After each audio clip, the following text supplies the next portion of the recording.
நீ நான் காதல் சீரியல்ல இப்ப என்ன நடக்குது?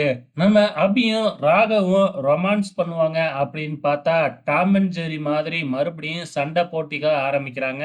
நம்ம அபி ராகவ் கிட்ட மன்னிப்பு கேட்கறாங்க.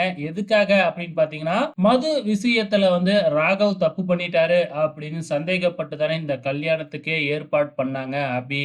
அதுக்காக தான் சந்தேகத்துக்காக மன்னிப்பு கேட்கறாங்க நம்ம அபி. ஆனா ராகவ் இருந்துகிட்டு இல்ல இல்ல மன்னிக்க முடியாது அப்படிங்கிற மாதிரி சொல்லிடுறாப்ல. சோ 2 பேருக்கும் வாக்குவாதம் ஆகி டாம் அண்ட் ஜெர்ரி மாதிரி சண்டை போட்டுக்கிட்டே இருக்கிறாங்க ஒரு பக்கம். இந்த பக்கம் நம்ம அனு, ஆகாஷ் இவங்க 2 பேரும் பயங்கரமா ரொமான்ஸ் பண்ணிக்கிட்டு இருக்கிறாங்க.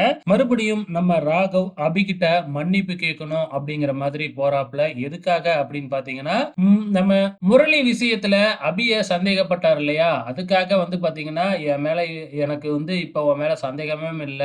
சந்தேகப்பட்டதுக்கு மன்னிப்பு கேட்டுக்கிறேன் அப்படிங்கிற மாதிரி சொல்லலாம்னு போறாங்க. மறுபடியும் நம்ம ராகவ் போய் அபிகிட்ட மன்னிப்பு கேட்கும் பொழுது அபி வேற ஏதோ புரிஞ்சுக்கிட்டு வேற மாதிரி பேசிட்டு போயிடுறாங்க. சோ அதுக்கப்புறம் பாத்தீங்கன்னா ராகவுக்கு அபி மேல சந்தேகம் இல்ல அப்படிங்கறதே இன்னும் அபிக்கு ஒழுங்கா புரிய வரல.